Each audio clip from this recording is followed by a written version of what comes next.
Welcome back to another episode of Across the Pond. And Martin, I still can't believe how long it's been since we've done this. Now that I'm getting flashbacks to a couple years ago. Um, for our old viewers, thank you for joining us for another episode, even though it's been a couple years since we actually put one out.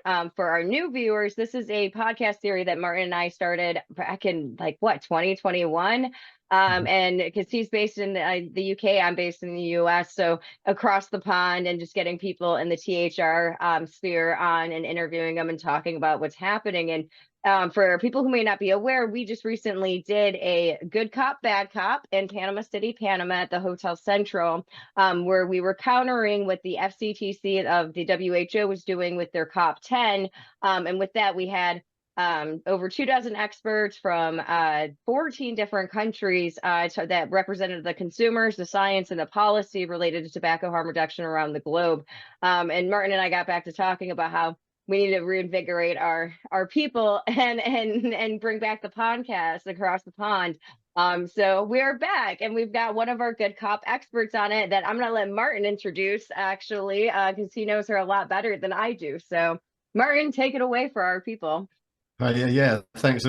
It's really delight to welcome Jeannie Cameron, JCIC International, who's been an expert on the FCTC treaty and Conference of the Parties meetings for many a year. So yeah, it was great that you came with us to Panama and you attended our Good Cop conference, Jeannie. But what were your thoughts on the week? I'm getting a lot of people asking me, what do you think of what happened at COP10? What were your thoughts on the week and how it panned out? Well, first of all, I think the Good Cop, Bad Cop conference was excellent. I think you had there a great lineup of people from science, from policy, consumers, and everybody together was discussing all of the issues that really they should have been discussing in the COP itself. Because to me, having been at all the negotiations to create the FCTC in the early 2000s, and then also attending most of the COPs where you could actually go into the COP and listen to the governments talking about the issues, I thought that COP10 was really, in my view, quite lackluster in terms of what they were able to talk about in the time that they had, and also the issues that they actually discussed. To me, they were periphery issues rather than really substantive issues insofar as they used to discuss the substantive issues.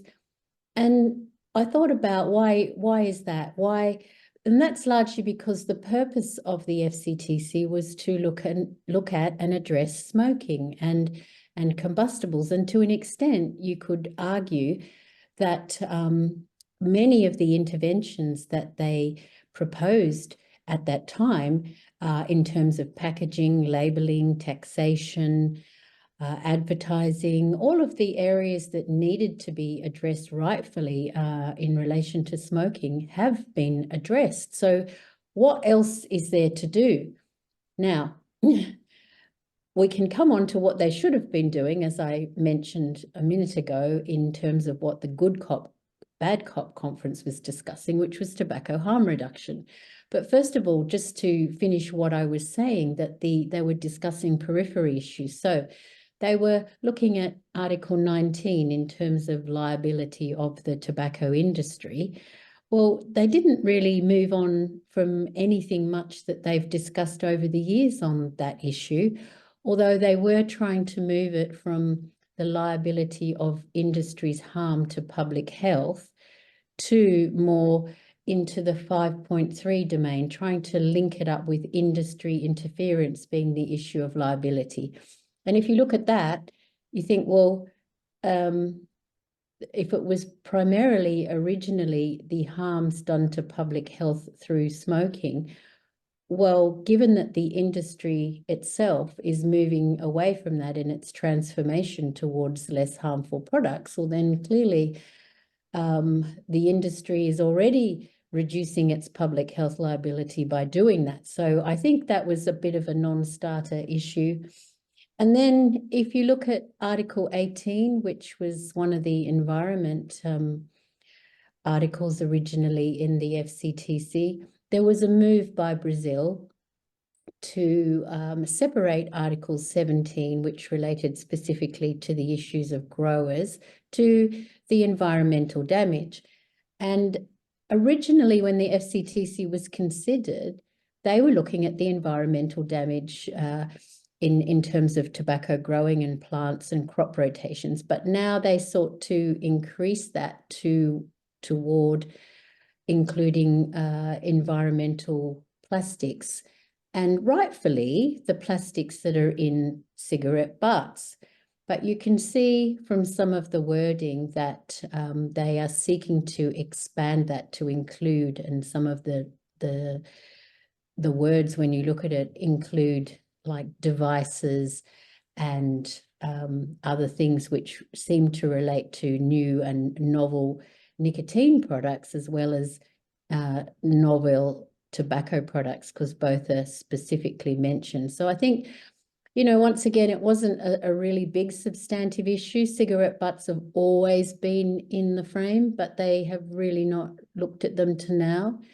And then they also looked at Article 2.1, which was about extending the treaty to other things. Well, that's always been there, and they've always tried to do that. And yet, so what, in a way? Yes, extend it to other things, but nothing specifically was mentioned, and they didn't seem to be wanting to extend it into areas that they should be perhaps looking at, like such as tobacco harm reduction.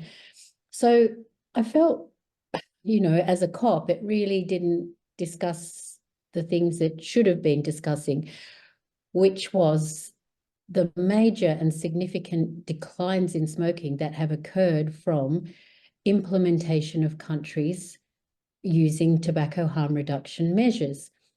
And as we saw at the COP, St Kitts and Nevis, supported by some other countries, put forward an intervention to propose to include in a more substantive way a discussion of the Article 1.d, which defines tobacco control measures as supply, demand, and harm reduction strategies.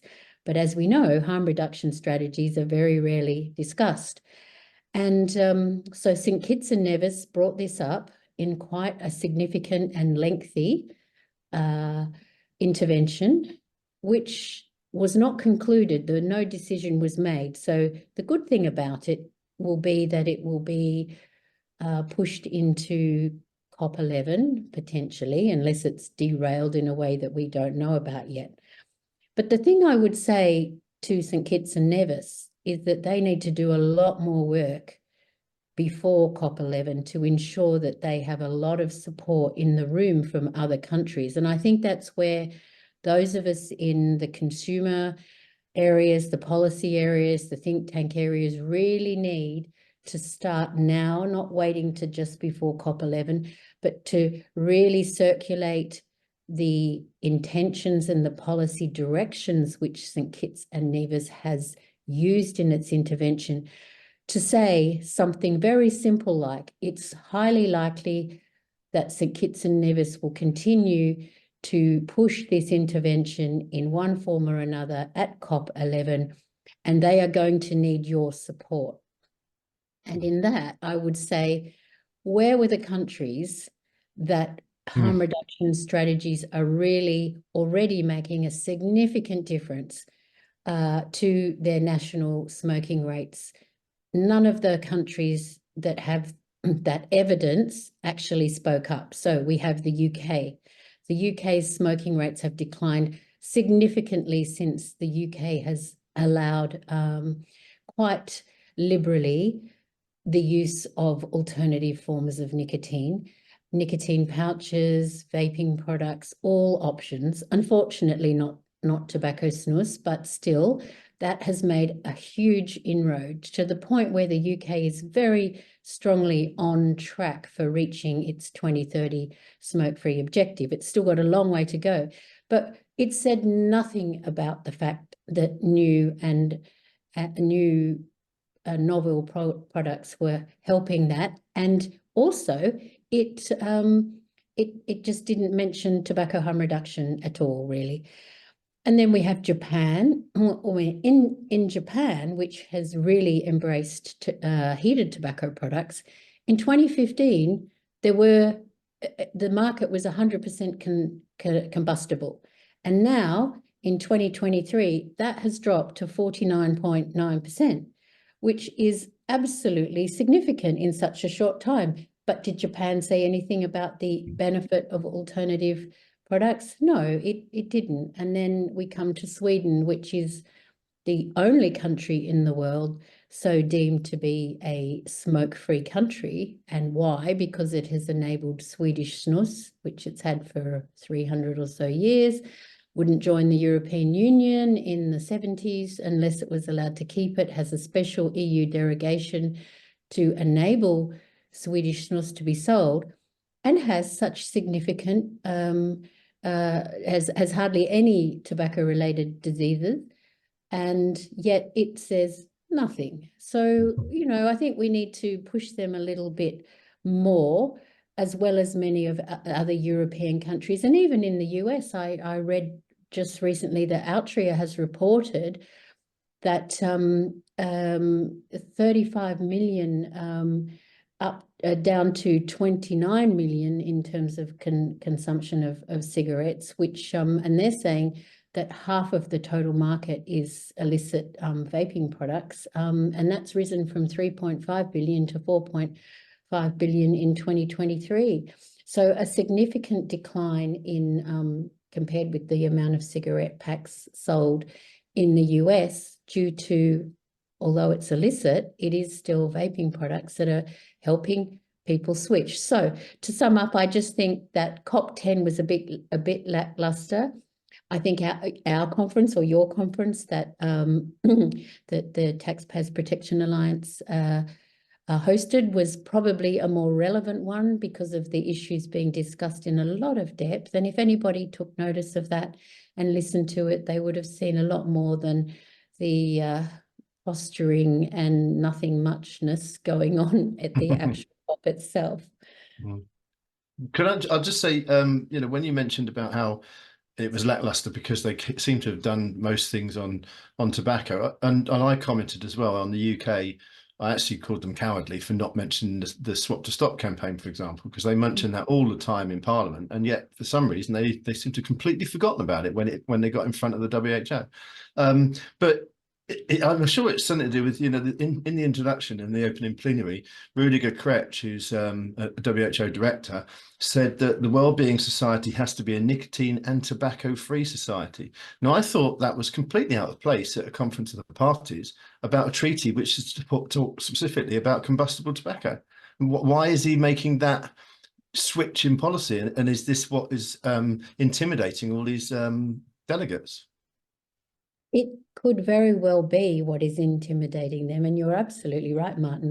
The treaty was about smoking and tobacco-related deaths, and that's really what it should address. We know that nicotine does not cause any issues. It is addictive, but apart from that, it causes no health issues at all, and none of the things, no cancers, none of the things that that is linked with actual combustible tobacco use. And therefore it's very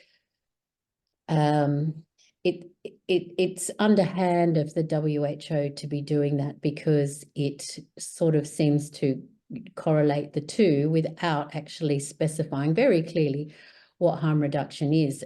And why do they say it? Is because they get away with it, because nobody pulls them up. Not one country spoke back against that.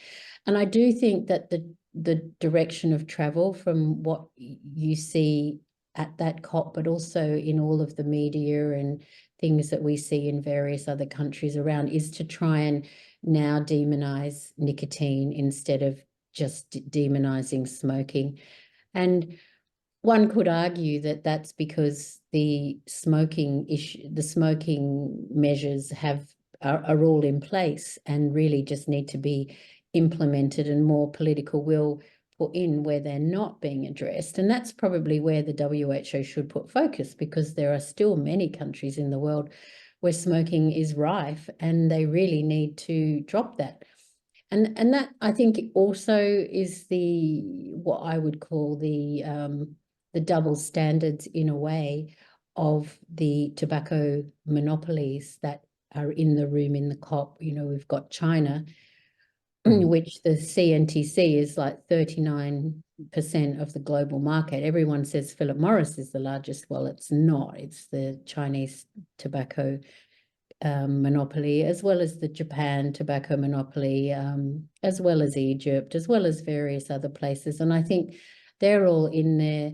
They're all carrying their own vested interests, as may be accused of the industry.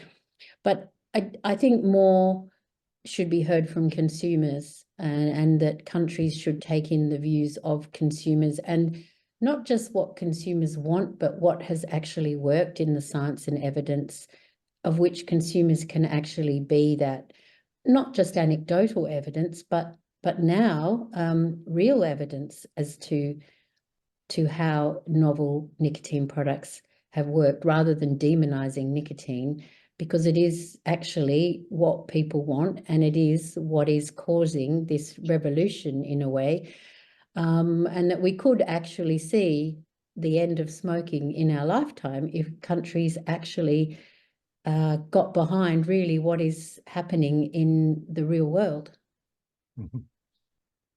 Actually, to pick up off of that, that was, I think, one of the most alarming things was the closing session, and Andrea Marquise was parroting what the children groups had sat there and said, and that the interests of the tobacco industry are the smokers, should not, be taken into account. If even one child, gets into this lifetime of addiction.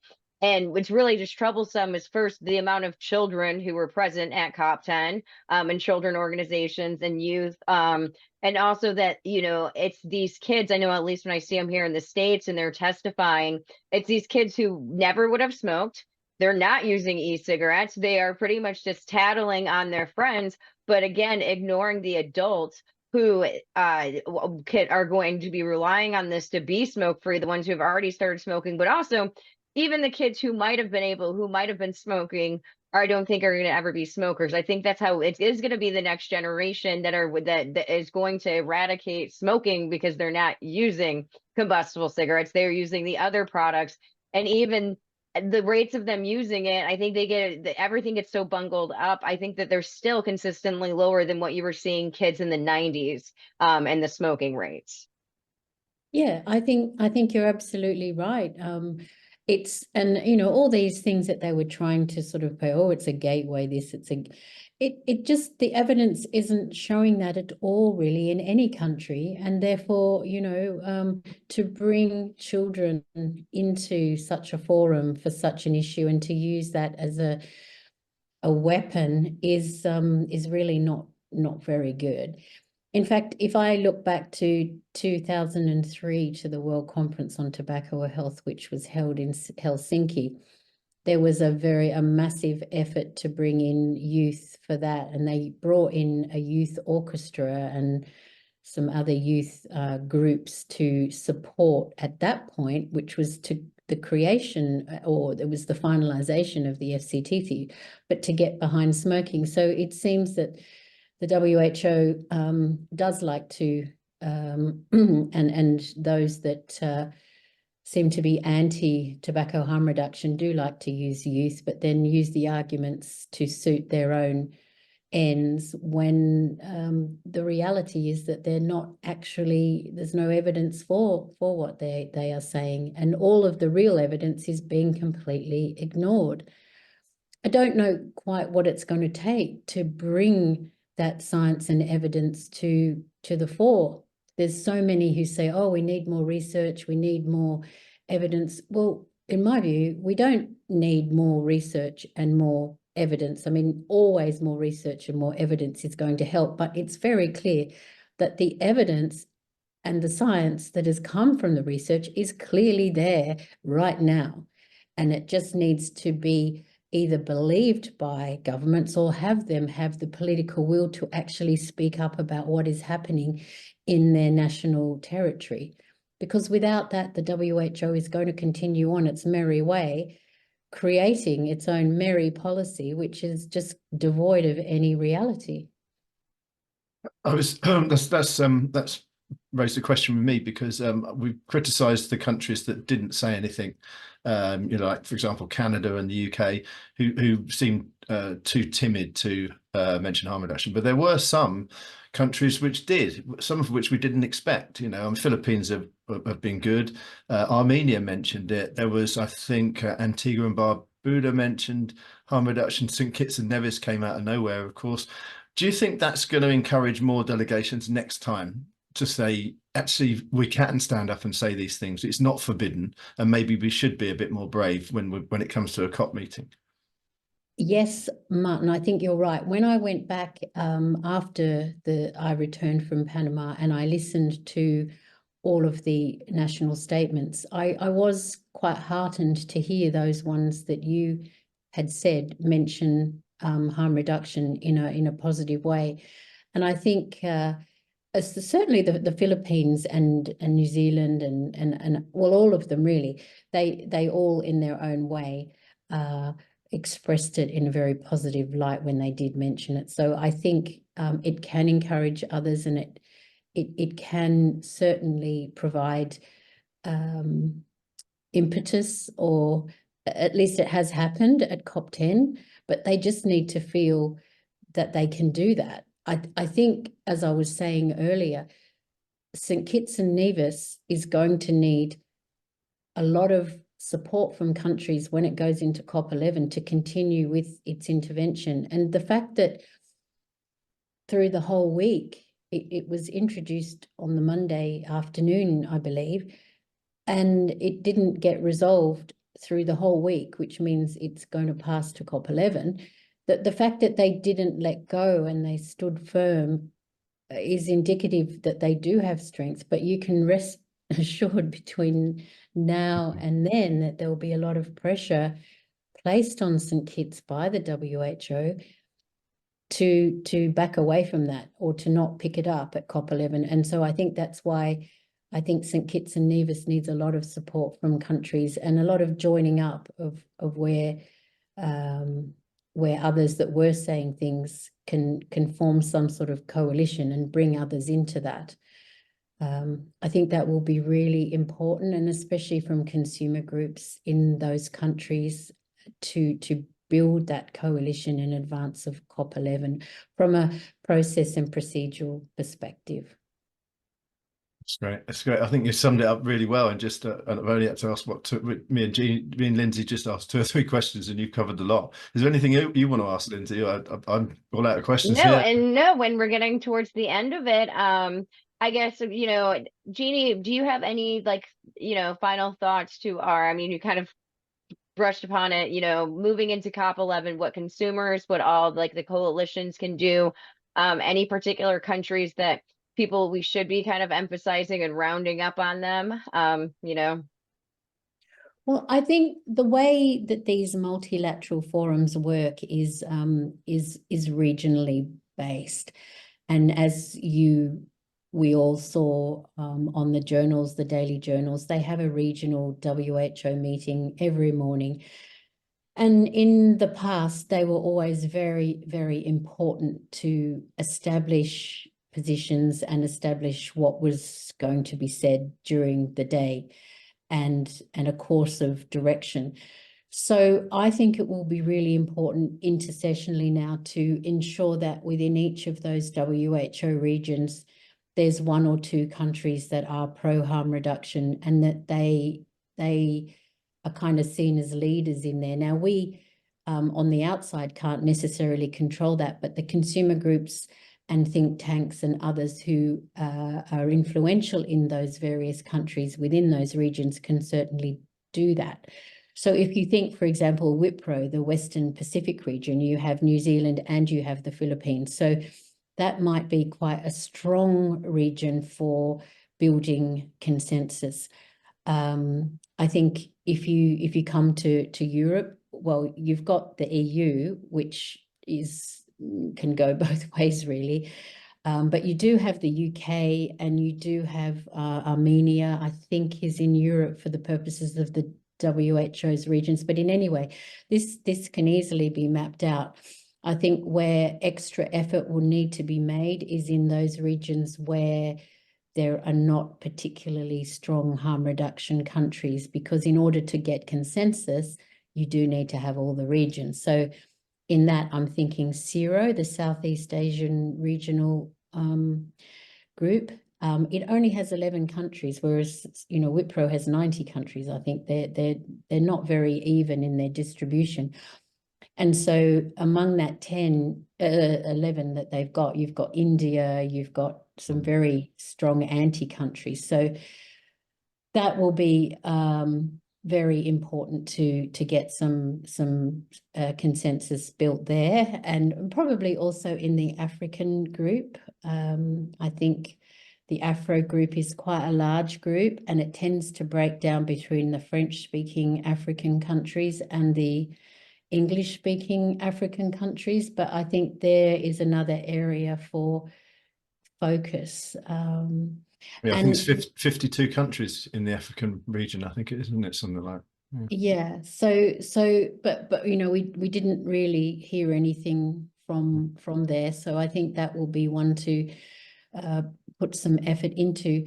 I also think, I don't know if we've heard yet where the next COP11 is going to be hosted. My hunch will be that it's in the Eastern Mediterranean region, just because of the circulation of times it's been hosted, and it hasn't been hosted in that region. And I would say in that I would say it would probably be in Jordan, but that's just a guess.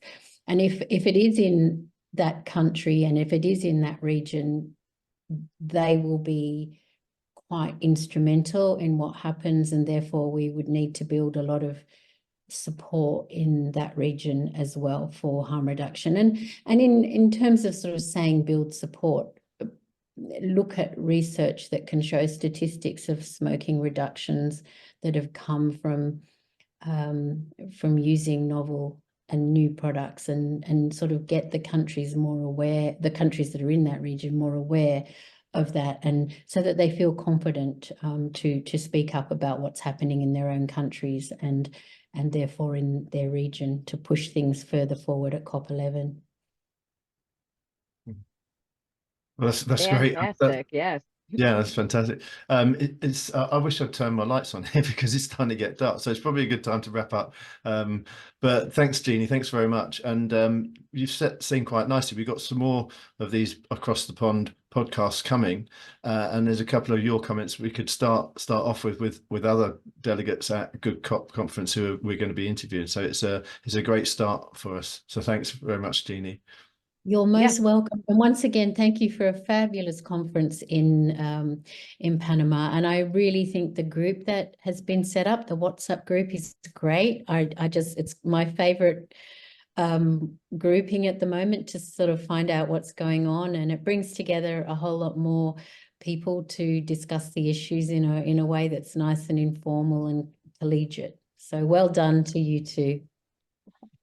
Thank you. That's really nice. Well, I guess I will set this off. And viewers, thanks for watching. An updated version of Across the Pond. Make sure to stay tuned for newer ones that we'll be recording in the coming months. And make sure, if you haven't seen it yet, checking out the replay of our Good Cop that took place back in February 2nd through the 5th, or no, February 5th through the 9th. 5th to 10th. And yeah, 5th through the 10th. Yeah, ours was 5th through the 9th. So yeah, make sure we have them on our YouTube channel. So thanks again for watching.